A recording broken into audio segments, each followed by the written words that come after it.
what it is, what it look like, what it's gonna be. This Fat Daddy 46 from Oak Tree Entertainment. I just wanted to come with y'all live tonight, and just talk to y'all about the Alabama, Montgomery, Alabama Brawl this weekend. I done watched the Brawl maybe 10 times or more, and I want to say it made me feel good. It made me feel good for my people. I don't condone violence at all. If you watch my channel, I always advocate for nonviolence. I always advocate that it could be a way around it. You can walk away as an adult, or you can use your mind to be intelligent to walk away.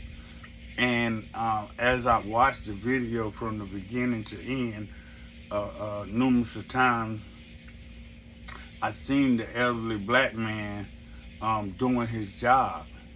His job was to make sure that the pathways and the areas were clean, that people was out the way, that when the boat come up, that take people out on things that are out on the boat that they done paid their money to go out on the boat. It's only a certain amount of time that you have to be able to do these things, and if you don't do them in the right amount of time, you have to get your money back. So, or the place closed down and your money, your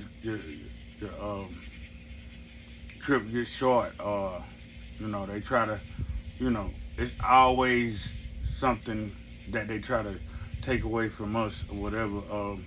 But like I say, I don't condone violence, but I was feeling proud in that moment.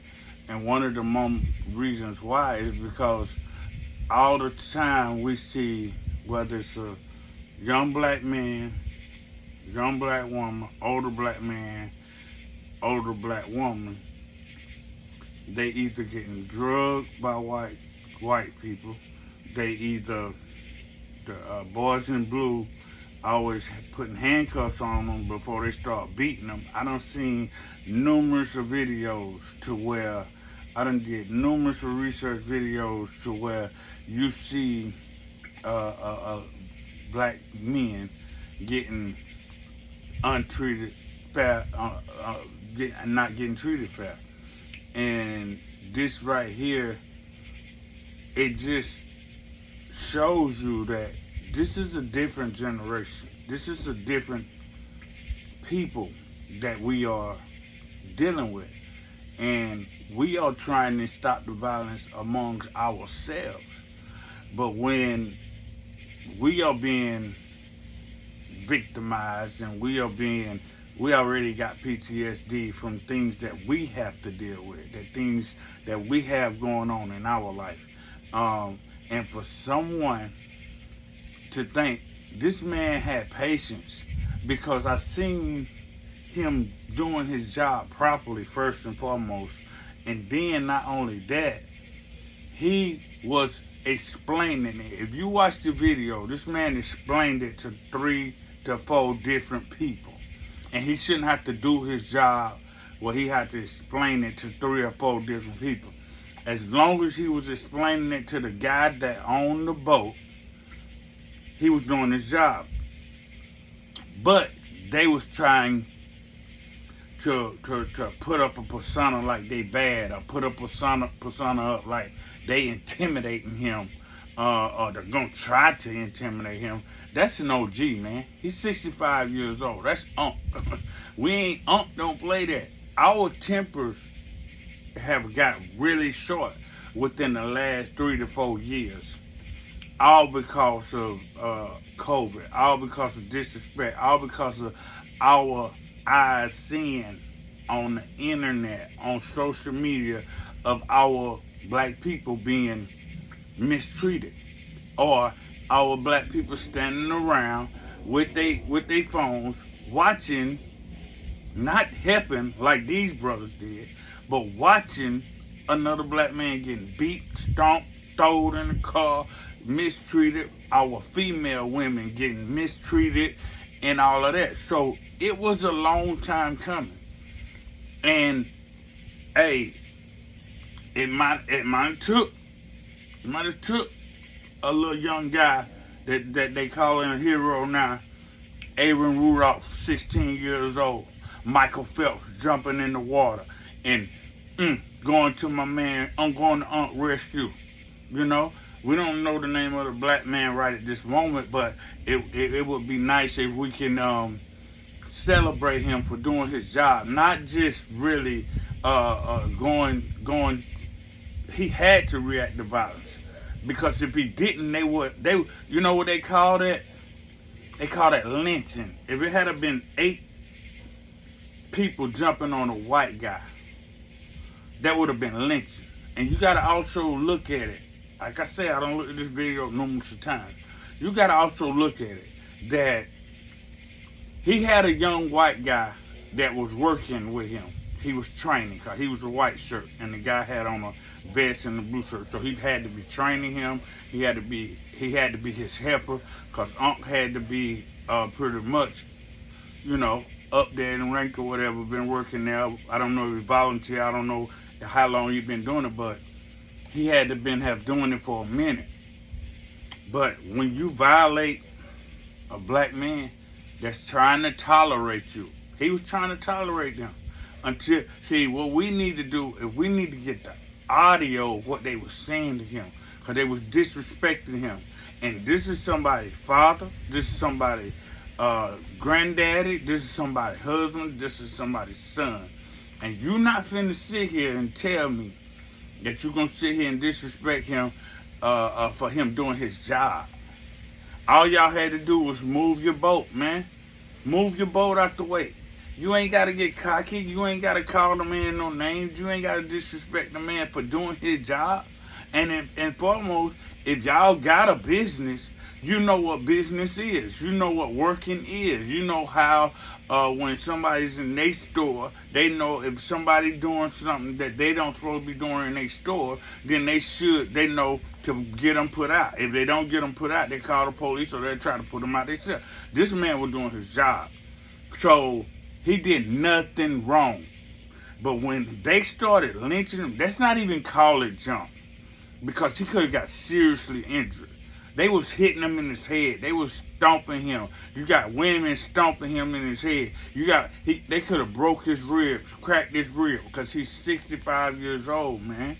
They could have broke his bones. They throwing him on the ground. The first guy that he got into it with, he kind of pretty much was handling him. If it had been if they had been doing a one-on-one, he would have had him.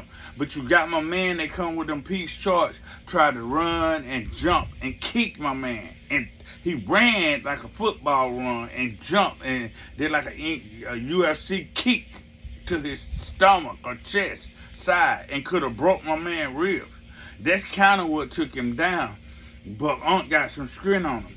He pulled that survival skin out of him, and I commend young guy that was swimming, Aaron. I commend you, man, because it took bravery to jump. I seen Aaron. I done seen 2 or 3 different views of it. I seen Aaron like on the boat, like he was just sitting there looking like, oh my God, get this boat over here. Oh my God. It was like he was waiting patient. He was anxious. He was like, oh man, no, I can't see this go down like that, man. No, man, this ain't right. And you gotta think, our young folks, they're not having it. This ain't the 50s. This ain't the 60s. This ain't even the 70s, 80s when people still was kind of getting mistreated or being looked at like, oh, black men are always, you know, they got an attitude, or big black men, you got to be intimidated. It's like we intimidate them. But no. Our young folks not having it. You're not finna sit here and be jumping on nobody no more. This ain't happening. We already going up on the scripts. They trying to work. This is one of the things that you have to understand. There was a lot of young black guys on there that was working, and then Unc was working. So I can imagine them before they get started work. they be like joking around with him. What's up, we'll see you today, what's up, So they had some kind of communication relationship for them to already know who he was, saying that they not having it. Get this boat over here. Get this boat over here. And when they got that boat over there, mayhem. Don't see, they tried to hurry up and get back to their boat, but all of them wasn't there yet, so they couldn't take off. They tried, and one of the girls tried to walk up. She was walking up front like she couldn't jump off the boat, but it was nowhere else to go. So, and the other one was trying to look like he gonna try to talk down the black guys. No, you can't talk down a person that already got that they done seen you. They done watch you lynch an elderly black man. Not only that, they know him because they work together. They done seen you beat this man, like lynch this man, and thinking that y'all gonna get away with that. Y'all usually get away with it because there's guns involved. It's stuff involved. But no, it wasn't no guns involved. It wasn't none but these. And I tell young folks all the time, you put down them guns. Like I said, I don't advocate violence. I do boxing, all kind of stuff. But if you start putting on them boxing gloves, young guys, and you start just handling your beef or your squabble or whatever with these, it will be less killings. Did nobody get killed out there? People got scarred up. They got knocks on the head. But we got knocks on our head when we were fighting back in the day. This is what it got to come back to. But, it's always some hate. It's always some hate. You're gonna have, that's in Alabama, they still trying to push for, black people get sentenced by black judge, white people get sentenced by white judge. They still trying to do segregation stuff down there. So I commend them young guys, man. I really do, for stepping in there for stepping in there, showing them that we not tolerating that no more. And my man with that chair, boy, he went WWE. He had a flashback. I'm going to tell you why I know, I kind of sensed that he had a flashback by some things that might have done happened to him and he couldn't do nothing about it. It's because he was not playing. He took that chair. He was wearing them out way before. If you look at the video, he was down there wearing a couple people out before they even got the camera up there. He was whopping them then. And then he kept on whopping them. And it wasn't that he just had his mind on hitting a woman. Let's get that off of that, because that right there is not what his intentions was. But when a person at it, they temper already there, you in the heat of the moment, you fighting, it's people everywhere, and they done watch you beat this black man. They didn't care if he was on the ground. They didn't care if he was getting stomped. Like a chair, that chair kind of felt like a stomp to that 65-year-old black man. We got to understand that. And I'm not condoning him hitting a woman. I do not condone that. But I'm trying to get you to understand that in the heat of a moment, he was just walking around whopping people. Whopping them. And that, if you see that black man that was walking, he was walking, the one that had on stripes, he was walking, and my man tried to sneak him. That's what started it all over again. They were walking away. He tried to sneak my man, and my man caught him first, like at the periphery of his eye. We always watching our surroundings, but at the periphery, he saw him and he bop and hit him, and that's when it all started all over again. So it wasn't like our people were starting it. That man was walking away. A few times they were walking away. The women would study mouthing off. You saw one woman try to point like, get him, get them, telling the other people, so they always try to be sneaky when they do something. But when the heat get on them, they want to cry. They want to point people out. They want to lock people up and all of this and that. But I commend the mayor too, because with him being the mayor, It don't matter if it's black or white. Right is right and wrong is wrong, like my aunt used to say. But when you see the evidence, if this had been anywhere else, if this had been in a bar, this had been like, just say at a restaurant, anywhere else, a movie theater, anywhere else, and some white guys jump on a black man, it wouldn't have been. All you would have seen is people pulling out their cameras. I don't really think that it would have been like that, because we done seen different times where black men getting jumped. Look at George Floyd, with people standing around with him recording it, when they could have just. Sometimes we have to be the sacrifice, y'all. There's no more that just watching our people pulling out cameras and watching our people. Yeah, we gotta have some people to film it. Okay, the women, y'all, hey, film this. We gotta get this man to safety. Film it. We gotta block him. We gotta help him, whatever. Because if they had did that with George Floyd, the man he'd be still here.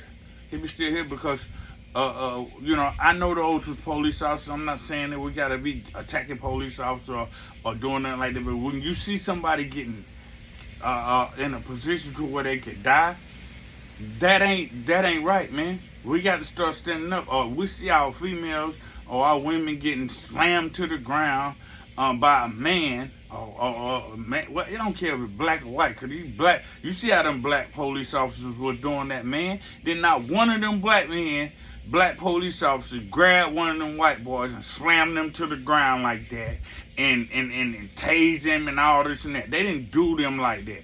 They sat there and just told them to turn around and put the handcuffs on. You didn't see not one of them black officers slam one of the white boys to the ground. Why? Because they always have that conscious mind, oh, I can't do them like that. But you'll do your brother like that. You'll do your people like that. You slam, and then still 3 or 4 on one black man. It didn't take that many to take that black man down. The man with the chair, it didn't take that many to take him down and put handcuffs. Why did you tase him? If you had that taser that whole time, you should have been tasing a couple of them white boys with no shirts on and tasing their butt from jumping on my man, or got down there fast enough to tase one of them. But no, y'all don't do that. If you watch that thing again and again, the ones that was getting handcuffed, a lot of them white boys wasn't even handcuffed and was jumping on them. The first thing they should have been doing, if you was a police officer with cuffs and all that, you sat there and seen this black man getting jumped on. The ones that was there, they sat there and seen the black man that was getting jumped on. Every last one of them, before the people got to the boat, the police should have been there, and the other people that was security guards that was standing up on the ledge, it was enough for them to go down there and put them guys in handcuffs. But they didn't do it. So what did we have to do? We had to take matters into our own hands. Them young guys, and I understand the guys that was up there older, that was security guard or whatever, but you still got to do your job. That man was older too.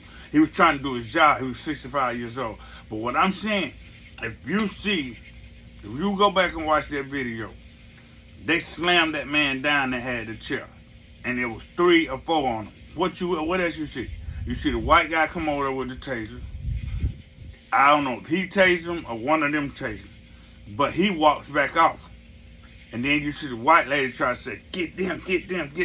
No, don't be trying to do all that sneaky stuff. That's what the problem is. They try to do sneaky stuff, and then after they do something to our people, after they do something to you, they try to down the situation. No, ain't no downing down. That's when they call us the aggressor.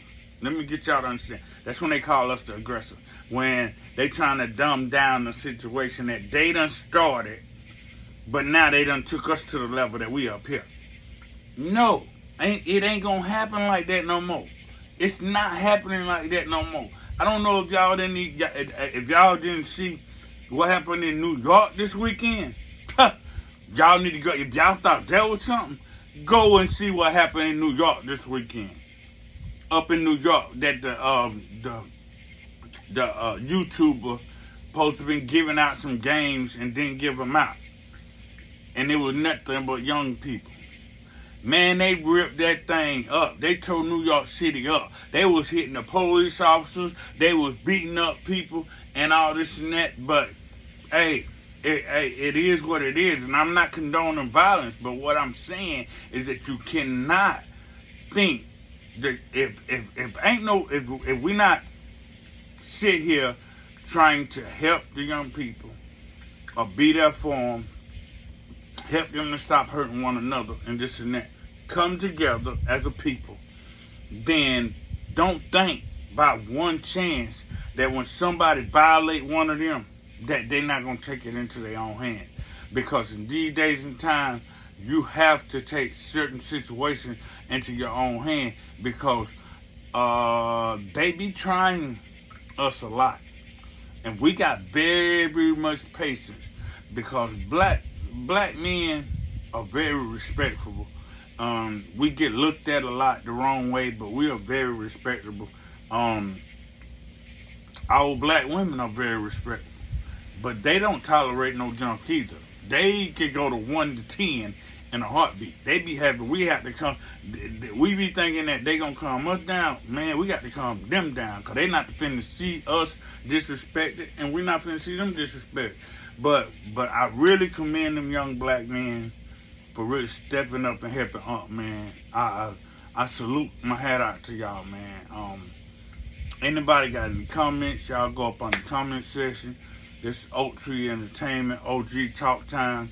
And I really do, I had a sense of something leaked in me when I saw that, because I seen unity. And I be wanting to see that so much, and I be wanting to see unity, not just on that type of level, but business.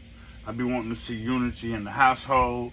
I be wanting to see unity in marriages and families and friends and all this and that. Not ops this, ops that, or we got beef, or we got this, or somebody on the internet study showing, in the algorithm they study showing, us hurting us.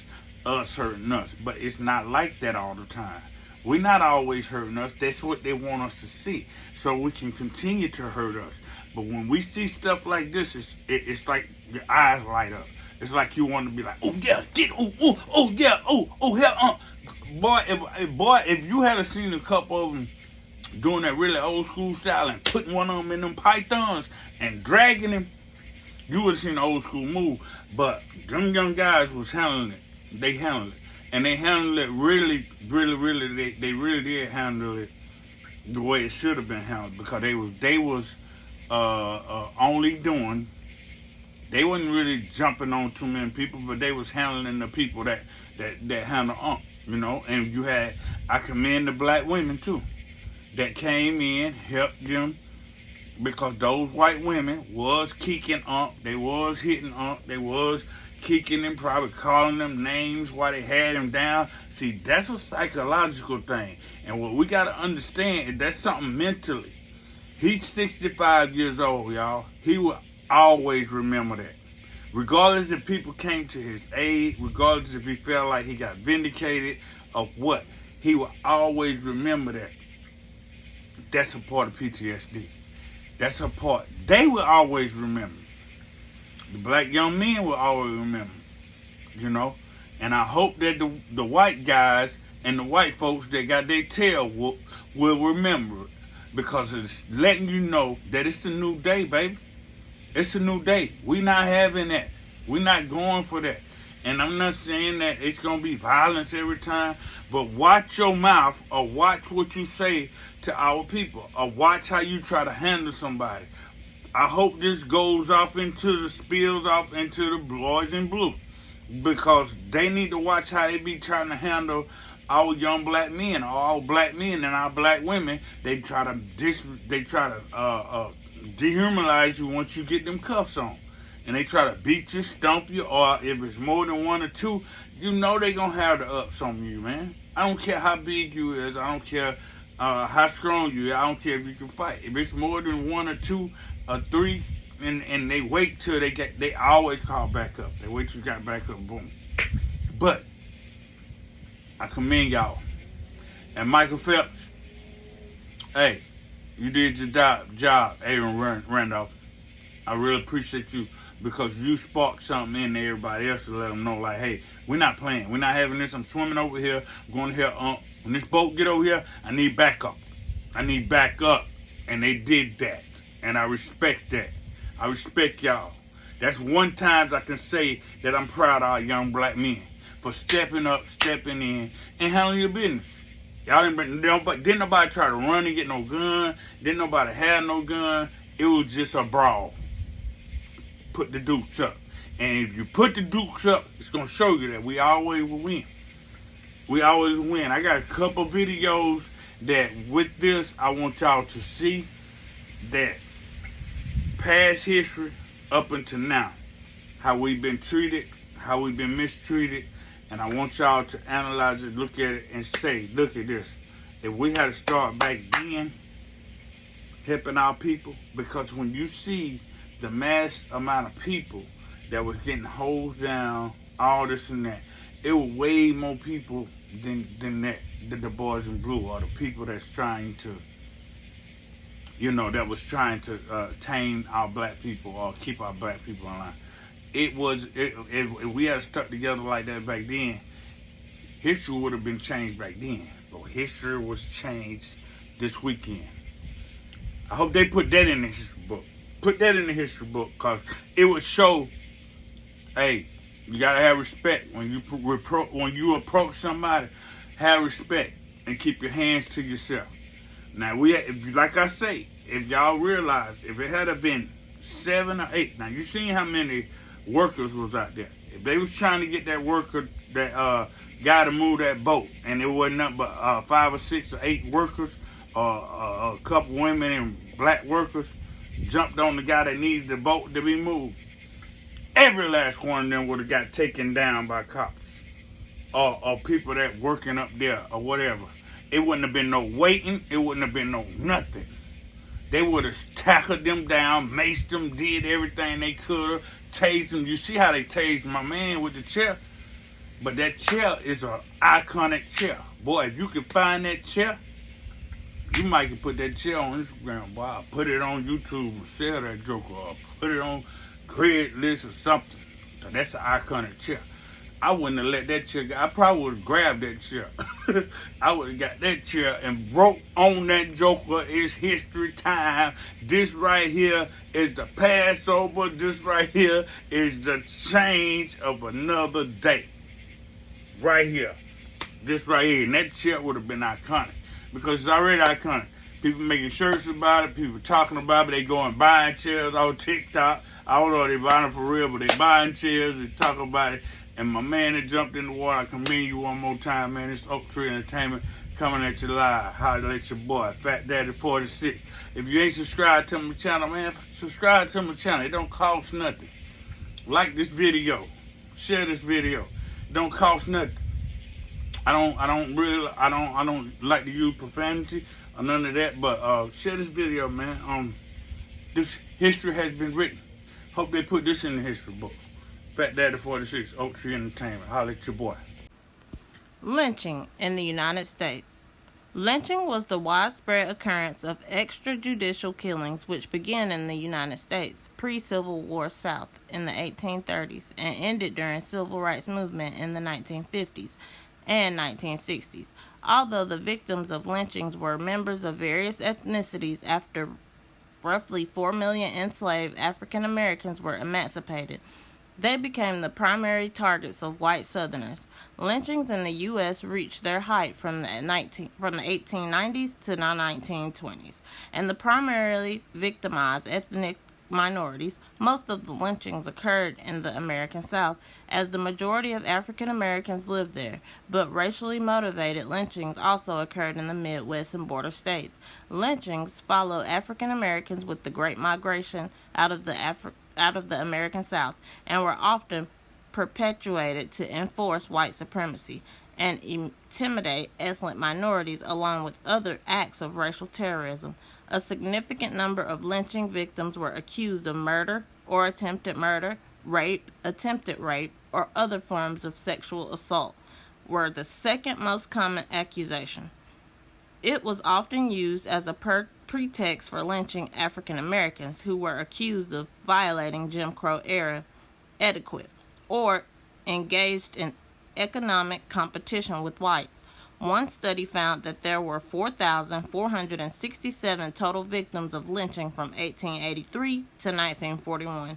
Of these victims, 4,027 were men, 99 were women, and 341 were of unidentified gender, although likely male. 3,265 were black, 1,082 were white, 71 were Mexican or of Mexican descent, 38 were American Indian, 10 were Chinese, and 1 was Japanese. A common perception of lynchings in the United States is that they were only hangings due to the public visibility of the location, which made it easier for the photographers to photograph the victims. Some lynchings were professionally photographed, and then the photos were sold as postcards, which became